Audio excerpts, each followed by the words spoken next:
Siku leo tunaenda kupika keki za watoto. Keki za watoto ziko katika mfumo wa mviringo. Kama keki kama hii, kama unavyoiona, hii ni keki ambazo watoto wanazipenda sana. Kwa leo tunaenda kupika keki kama hizi. Kama hivi, unaona tunaenda kupika. Mimi nimepika hizi hapa kwa kutumia unga wa gramu 200 tu. Ni tamu sana sana sana. Kitu kingine ninachotaka kukukumbusha tu, subscribe hapo chini. Hebu bonyeza subscribe ili kila ninapoweka masomo yangu uwe wa kwanza kuyapata. Leo tunataka tupike round cake. Ni round cake ambapo tutapika haraka haraka tu kwa sababu tutatumia kifaa kama hiki. Hiki ni kifaa ambacho kina material ambayo hayawezi kuungua kwenye moto.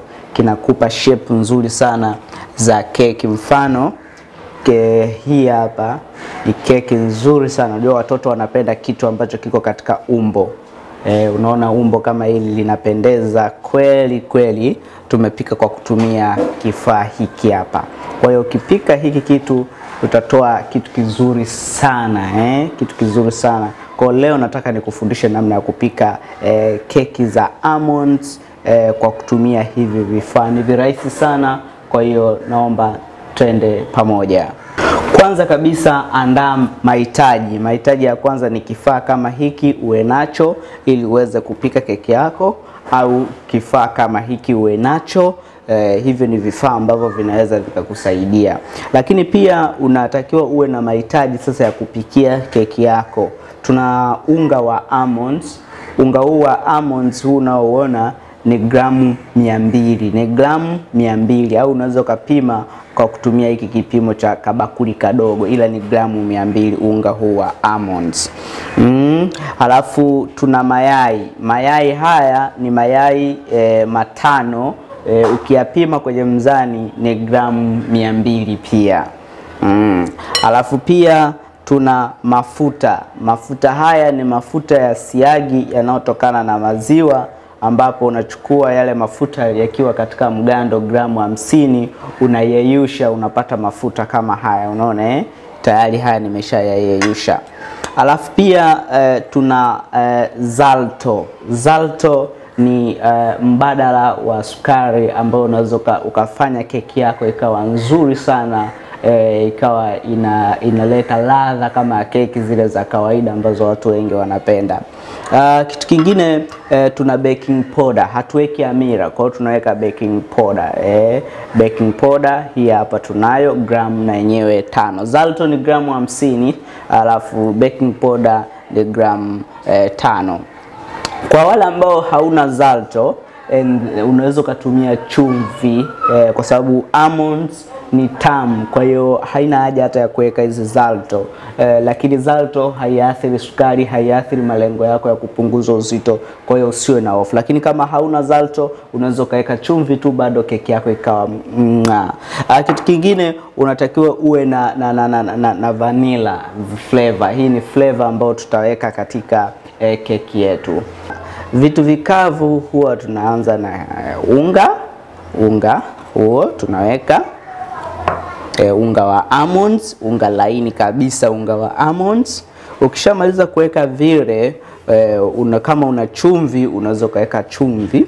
Lakini kuna kitu hapa, mfano baking powder. Baking powder huwa sipendi mimi niweke ikiwa kavu kwenye unga wangu. Huwa napenda kwanza baking powder niwekee maji kidogo ili iweze kuchanganyikana vizuri, kwa sababu unga wa almonds una mafuta. Kwa hiyo ukiweka baking powder ambayo iko kavu, inakuwa mabonge, inatengenezeka mabonge. Kwa hiyo huwa napenda kwanza niloweke, itoe mvuke, iwe nani hivi, halafu ndo niweke. Umeona Kwa hiyo ni virahisi sana kuchanganyikana katika nani yangu. Lakini pia sasa unaweza ukaweka mayai yako. Lakini sasa kabla hujaweka mayai, tuna kitu hapa ambacho ni zalto. Kwa hiyo zalto unaiweka unaiweka kwenye mayai yako, alafu unaichanganya. Kwa sababu gani narudia tena? Kwa sababu ukiweka zalto kwa sababu ni kavu kwenye unga wa almonds itatengeneza mabonge mabonge. Kwa hiyo hakikisha vile vitu vyote vikavu kama chumvi, kama zalto, kama baking powder, kabla hujaviweka kwenye unga wa almonds viweke viweze kuyeyuka kwanza. Sorry, tunaenda haraka. Yes, baada ya kuchanganya utapata kitu kama hiki. Kwa hiyo na chenyewe unaweka kwenye mchanganyiko wako. Hatua nyingine inayofuata sasa ni kuweka mafuta. Sasa watu wengi huwa wanapenda kutengeneza keki kwa kukoroga yai moja baada ya jingine. Lakini unapotumia unga wa almonds, ukishaweka tu baking powder, unatakiwa uende haraka sana kwa sababu baking powder huwa inafanya unga wa almond na uvunja. Unaweza kukuta pishi lako linatoka kama yani kama vile ardhi ya mbugani. Kwa hiyo jitahidi uende haraka. Kwa hiyo sisi huko tuweki yai moja baada ya jingine. Kikubwa tu ni kwamba ukishaweka vitu vyote unatakiwa uchanganye mpaka utupate lojo ambayo ni laini sana.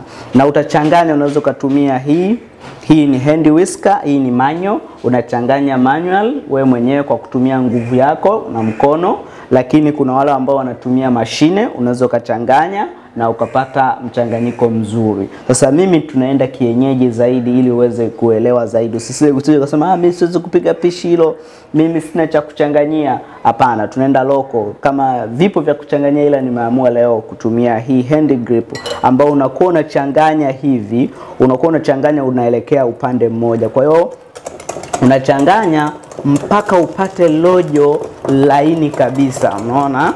Kwa hiyo baada ya kuchanganya kwa dakika kama 5 utapata lojo ambao ni nzito kiasi hicho. Unaona huu uji ulivyo mzito Hii ndio lojo ambao tumepata.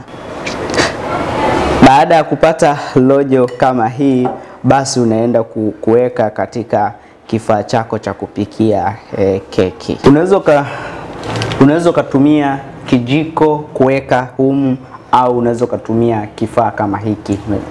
Yes, unakuwa unachota hivyo alafu unatia. Basi tayari tumeshajaza hiki na tumejaza hiki. Kwa hiyo tunapeleka kwenye oven.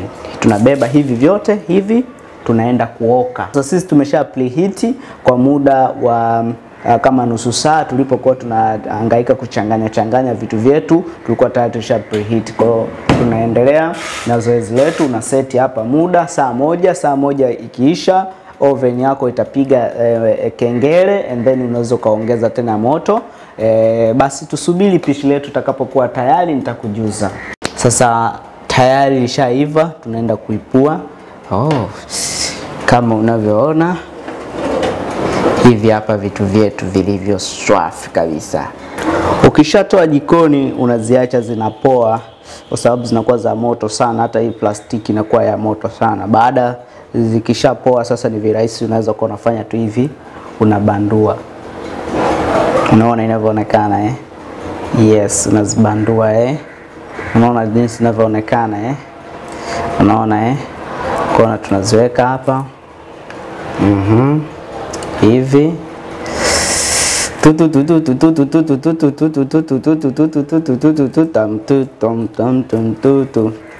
Okay. Tayari. Tushamaliza hapa. Kwa hiyo unaweza kaweka kama ni kwenye bakuli lako. Unatunza tayari kwa watoto. Watoto wanapenda sana vitu vyenye umbo hivi. Nadhani umejifunza mengi sana katika pishi hili. Nina mapishi mengi ambayo nitakuwa nayaweka kila kukicha.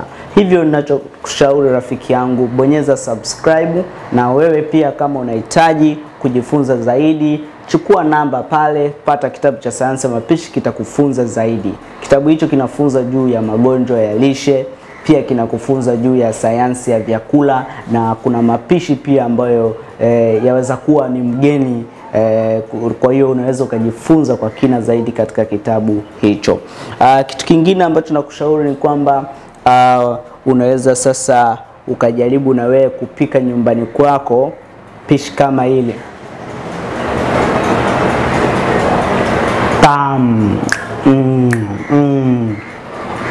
Ukinywa na kile kinywaji cha tosha, ukinywa na supu,